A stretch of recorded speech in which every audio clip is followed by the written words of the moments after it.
Good morning. It is Thursday, April 17th. Here's what we're working on this morning. 4 of the main party leaders in the federal election will debate tonight in English. You'll see it right here live. An Air Canada flight from Las Vegas to Toronto had to make an emergency landing in Iowa. And the Montreal Canadiens headed to the playoffs after beating Carolina.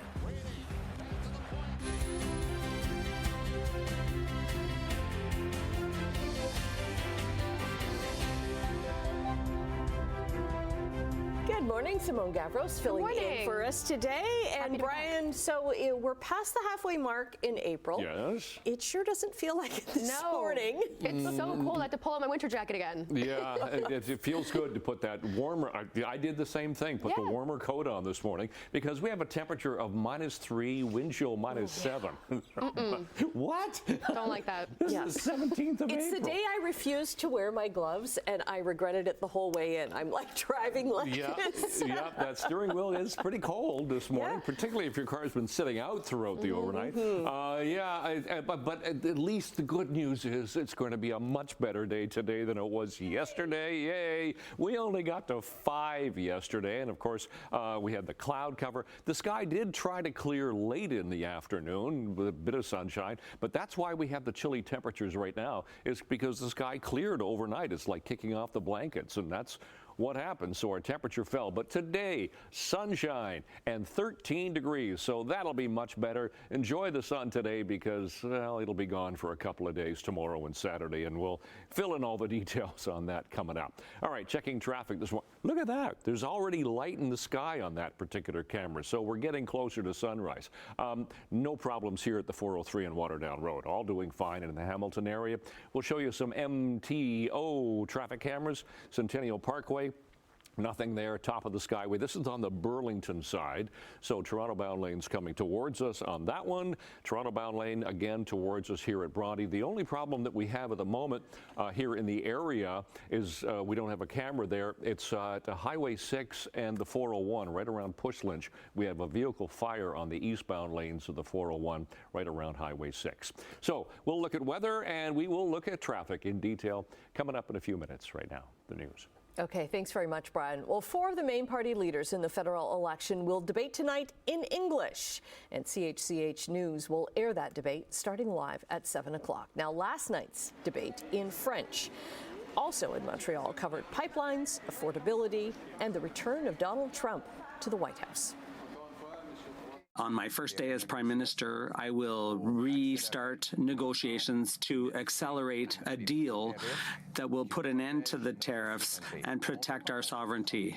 We can't control Trump, but at the same time, we have to control what we can control. We need to reverse liberal economic policies that have weakened our country. We need to unleash our resources, cut taxes, and bring jobs back home. In a crisis, you have to plan for the worst possible situation, and you have to have a plan to build a strong economy here in Canada. And we need to react with strength, and those are the elements that will allow us to succeed with Mr. Trump. He respects strength. He respects people who understand how the world works and who understand how the private sector works. And Canada needs to create other options, new, reliable partnerships around the world. We have to realize that our joint GDP is bigger than the States. Our population is bigger than the States. And so retaliation is going to hurt the States, but we have to negotiate in a rational way. For me, now is the time to invest, not cut. It is the time to protect what we hold dear, our farmers, our culture, the French language. These things should not be sacrificed. It is time to defend who we are, what our values are. Now, the Green Party was removed from last night's debate hours earlier after fielding candidates in fewer than 70% of ridings. Now, the topics in tonight's debate include affordability and the cost of living, energy and climate, leading in a crisis, public safety and security, and tariffs and threats to Canada. The federal election is a week from Monday, April 28th. A former minor hockey player in Hamilton has filed a $6.25 million lawsuit alleging he was sexually assaulted by a coach in 1978. TSN's Rick Westhead says Christopher John Podstosky filed the lawsuit last week. He names the Mount Hamilton Minor Hockey Association and Hockey Canada among the defendants. Podstosky's lawyer says he hopes others will come forward. He says the abuse began when he was 12. James Robert Hutchison, who is dead, was a coach at the time. He pleaded guilty in 1991 to assaulting 8 boys. Hamilton is going to be losing 289 childcare spaces in the next year. The city says they've requested additional spaces but had their funding cut by the Ministry of Education. Now, despite the provincial cuts, officials say Hamilton will receive over $1.6 million in federal funding to support new childcare programs. City staff say they'll continue to advocate for more childcare spaces moving forward to meet growing demands. The former chair of the Brant Haldeman Norfolk Catholic District School Board is on a paid leave of absence. The board says Rick Petrella, a longtime school trustee, will be on leave until December. He was part of a controversial trip made by the school board members last year. More than $150,000 was spent on travel and custom artwork for 2 new schools in the Brant Haldeman Norfolk District. The trustees later agreed to repay all the travel expenses. Well, there was a robbery last month at a Dairy Queen in Hamilton's East End. It happened March 21st at around 8 at night. Police say that a masked man pointed a silver gun at its staff before stealing cash from the register and then took off in a waiting vehicle. Police are looking for a white man with a heavy build. He was wearing a black hoodie, black jogging pants, a black hat, and black and white Puma shoes. An update to a story we brought you yesterday. Niagara police continue to investigate after a home in Grimsby was the target of a violent home invasion for a second time. Shocking video of the attack shows 5 armed and masked men violently breaking into a home early Tuesday morning. This is in the area of Winston Road and Kelson Avenue North. The security guard, who was hired since the last break-in back in March, sustained minor injuries. The homeowner says the suspects stole jewelry and electronics from the home before leaving in a black SUV. Police continue to look for the suspects involved. Haldeman OPP are looking for a missing 57-year-old man who may be in Hamilton or Niagara Falls. John was last seen March 28th in the Barton Street area in Hamilton. The OPP have not released his last name. He's described as being 6'1" with a slim build with hazel eyes and brown and gray hair. Over to sports now, and the Montreal Canadiens are off to the playoffs. Hudson fired it down to Caulfield. Caulfield waiting, back to the point. Goalie coming in, scores! Caden Gooley scored twice, and Montreal secured the last Eastern Conference playoff spot with a 4-2 victory over the Carolina Hurricanes. They needed at least 1 point to eliminate Columbus from playoff contention. Montreal finished the season 40-31-11 and reached the playoffs for the first time since 2021. The Canadiens will now face the Washington Capitals in the opening round of the NHL playoffs. Kind of was frustrated with the way things were going and just felt like he could have made a difference. Here's McDavid up top. Emerson, a shot, he scores, and there's 100 points for Connor McDavid. Edmonton Oilers forward Connor McDavid had an assist in the first period against San Jose, his 100th point of the season. This is the 8th time in his NHL career to do that, and he's become the 4th player to do so. The Oilers have completed a 4-game streak with the Sharks, 3-0 in the regular season finale for both teams. They'll face off against the LA Kings in the first round playoff series. McTavish, what a play by Morrissey to get the puck back. The Jets with numbers. Scheifele, Connor, off the side of the net, back to Morrissey, back to Scheifele, he scores! Mike Scheifele scored in overtime to give the President's Trophy winning Winnipeg Jets a victory over the Anaheim Ducks 2-1 in their regular season finale. The Jets finished at 56-22-4 to set a franchise record with 116 points. Connor Hellebuck made 30 saves for Winnipeg in his 47th victory, the most in franchise history. They now face off against the St. Louis Blues in the first round of the playoffs. Olofsson, Dorothea with a shot, he scores! number 35 for Pavel Dorofeev as he beat Tolopilo to give it. So, for the 8th time in 10 years, the Vancouver Canucks will miss the NHL playoffs. They lost to the Las Vegas Golden Knights 4-1. The Knights will now face off against the Minnesota Wild in the opening round of their playoffs. To the OHL, the Kitchener Rangers stay alive last night as they beat the Windsor Spitfires 3-0. There are 3 games tonight in the second round of playoffs. Barrie Colts take on Kingston Frontenacs, and the London Knights will face off against the Erie Otters. Puck drops at 7 p.m. tonight, and the Brantford Bulldogs are looking to take Game 4 as they face off against the Oshawa Generals. That game starts at 7:05 tonight. A solid pitching performance had the Blue Jays earning a 3-1 win over Atlanta. Swing and a miss. A breaking ball to get him. Back-to-back strikeouts for Bassett. Chris Bassett had 10 strikeouts over 5 scoreless innings as Toronto pitchers had a combined 19 strikeouts. That's a club record for a 9-inning game. Vladimir Guerrero Jr. hit his first home run of the season for Toronto. So the Jays have today off. They start a 3-game weekend series against Seattle. The Northern Super League, Canada's first professional women's soccer league, kicked off in Vancouver last night.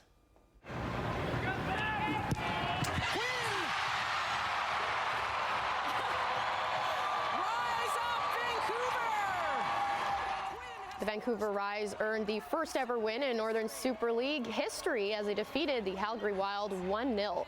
Canadian midfielder Quinn scored on a penalty kick in the 22nd minute for the first goal in NSL history. AFC Toronto will host the Montreal Rose on Saturday at BMO Field.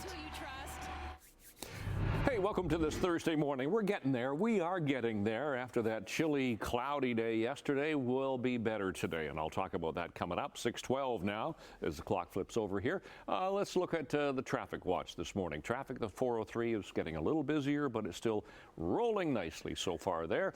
Still the problem on Highway 6 and the 401 in the Pushlands area. A vehicle fire. We don't have a camera there, unfortunately. Let's go to some cameras that we do have, some MTO traffic cameras.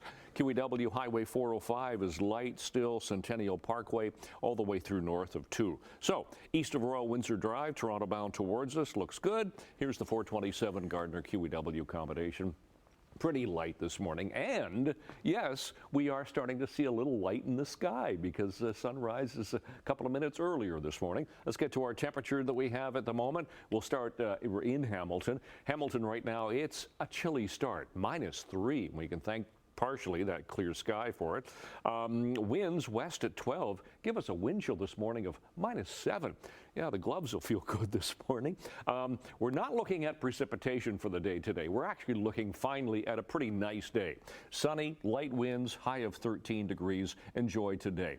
Here's what we're looking at. That ridge of high pressure is giving us the clear skies right now and the sunshine for today. However, here comes the low. It's going to move in, and that's going to bring us milder temperatures tomorrow, yes, but it's also going to bring in some showers. Some areas could get some thunderstorms, and we're looking at another mild, wet day on Saturday. So today, temperatures anywhere from 12 to 13. That's right around seasonal for this time of year, so fairly nice April 17th. Tonight, skies will try to stay clear in a lot of areas, well, around the horseshoe, 1, 2, and 3 degrees, so a little milder. Other areas away from the lake could get some showers tonight. And then tomorrow, we are looking at clouds, showers. Some areas could get thunderstorms, but milder tomorrow. 15, 16 degrees for Halton, Peel, Toronto, 18 degrees for the rest of us. So milder tomorrow, but yeah, it's going to be fairly wet with those showers. So out the door, 17th of April, looks pretty good. It doesn't feel all that great. -3, way below seasonal for an overnight low. Light winds, skies are clear. Long range coming up. Annette Simone. Okay, coming up after the break, we're going to say good morning to Emily Vukovic. She's got a preview of what's to come in Chit Chat. And in business news, gold prices hit another record high. This time it's because of U.S.-China trade tensions. 6:16 right now on your Thursday morning. A very good morning to Emily Vukovic, whose tan, I think, is getting darker. Very jealous. I don't know how that's possible, but I'm like moisturizing like mad because it just sucks it all out as soon as you come back to Canada. Yep. All right. Well, CBS has found its host for the 77th Emmy Awards, and I think it's going to be a good one. We'll be happy with. Too. Yeah, it looks good. Too. Okay, and singer-songwriter Lorde announces a brand new single after a 4-year hiatus. Really? Yeah. Oh, long. I know. And we're getting a sneak peek at the Extreme Dog Stunt Show happening at the Canadian Pet Expo this weekend later on this morning. Okay. Oh, there could be puppies. Very fun. There's gonna be puppies. We're excited. Wait until you see the puppies I hung out with yesterday. Oh, okay. Okay. All right, we'll see you then. Okay, in business news, in overseas trading, the Canadian dollar has dropped 8 basis points, but still above 72 cents U.S. just because of the weakness of the U.S. dollar. Gold is down $11.50 an ounce. More on that in just a moment. Crude oil is up 66 cents to $63.13 a barrel. Midday trading in Europe, markets are down a bit comparatively in London, Frankfurt, and Paris. And over in Asia, markets were up in Tokyo, Hong Kong, and Shanghai. And in North American markets, Bay Street gained 39 points based on a strong performance from the energy sector. Meanwhile, Wall Street fell again. The Dow lost 700 points and the Nasdaq dropped over 500. Well, gold hit 25 record highs just this year, 13 above the $3,000 mark. As we mentioned, it is now above $3,300 an ounce, being driven by growing trade tensions between China and the United States. Donald Trump rolled out the latest of his tariff policies earlier this week, ordering now an investigation into potential new tariffs on all U.S. critical mineral imports and other goods. Gold is traditionally used to hedge against political turmoil. It's seen as a safe haven investment. It's also benefiting from a weaker U.S. dollar and strong central bank buying, including China adding to its reserves for the 5th month in a row. The Bank of Canada held its benchmark interest rate at 2.75% as it mulls a range of economic scenarios in the face of U.S. tariffs. The central bank laid out 2 possible paths, one that sees tariffs removed quickly and one that sees a prolonged trade war that sends Canada into a recession. The Bank of Canada's next interest rate decision is set for June 4th. Meantime, U.S. Federal Reserve Chair Jerome Powell warns that Donald Trump's tariff policies are going to hurt the U.S. economy. Trump joined his economic advisors yesterday for White House talks over tariffs and trade with a Japanese official. Trump recently announced a round of global tariffs, but then quickly paused them for 90 days after the markets tanked and there were fears of a recession. Japan's 24% across-the-board tariff is on hold. A 10% baseline tariff and a 25% tariff on cars, auto parts, steel, and aluminum exports to the U.S. is still in place. China's president is visiting Southeast Asian nations, promoting his country as a more reliable trade partner than the United States. Chinese e-commerce giants Temu and Shein are planning to raise prices for U.S. customers next week, citing Donald Trump's global tariff policies. Both companies say price adjustments will begin April 25th, though it's unclear by how much. Their nearly identical announcements appeared on their websites yesterday. Trump's 145% tariff on most Chinese goods are hitting their low-cost business models hard. Since entering the U.S. market, Temu and Shein have undercut Western retailers with rock-bottom prices and aggressive digital marketing. Okay, taking a break right now. Brian is going to be back with traffic and a 7-day forecast that he promises will get better. It will get better. Good morning. Coming up on 6:24, which means we're 10 minutes to sunrise now, and we will see the sun today. Here's the QEW in 406 as we check traffic. First of all, nothing there. That camera went away. Here's the QEW at Bronte, Toronto bound coming towards us. Looks good right there. Sheridan, Toronto bound away from us on that shot. And here's the 403 right south of the 401. So right up around the 401 there looks pretty good. So no problems on anywhere else on the 403 at the moment. All right, let's check temperatures that we have have right now. Hamilton, the cold spot. We're struggling here. -3, wind chill -7, -1 Mississauga, +1 Grimsby, and right on the freezing mark for Toronto. Sun times this morning, 6:34, so we're getting closer. Sunset, 8:04. Those are our records and seasonals for this time of year, 12 and 2 for the overnight low. So, yeah, we are below seasonal. We will see the sunshine for the day today. We should be +1 for the first bell this morning for school and 13 for after school in the sun. And that's the high for the day today, so it looks good in the sunshine. 2 degrees overnight, so it will be milder tonight. Tomorrow, 18, but we'll start off with some sun, then clouds, chance of showers move in. Showers on Saturday and 16, then we get cooler with the cold front going through. Easter Sunday will be sun, but 9, and then again back to showers Monday, but some sunshine. Earth Day on Tuesday and Wednesday as well. That's your forecast. Annette, Simone. Okay, well, meerkats at a zoo in Germany got a special surprise for Easter. Little eggs filled with their favorite treats. It's not chocolate, it's mealworms. Yum. Zookeepers hid the eggs around their enclosure, and the meerkats wasted no time hunting them down. Some got a little too excited and ended up with their heads stuck inside of those eggs. Help me! Look at them. They were just trying to dig for them. Now, the Easter activity, that's part of the zoo's enrichment program, as you can tell. And while it may not sound appetizing to us, the meerkats could not have been happier. I couldn't be happier watching them. They are so cute. They are on a mission to get those mealworms out. They're just fascinating to watch. I can't remember which network it was. They used to have a series called Meerkat Manor. Oh, okay. And you would just watch them do their thing? Yeah, it was like a story based on. I never actually watched it, but I've seen them at zoos, and it's fascinating because there's always one that kind of like is up on his hind legs, just kind of watching out. Clearly, they were not on guard when they were trying to search for their mealworms. Okay, we're going to search for our Easter treats coming up. Stay with us. We've got lots more to come right after the break.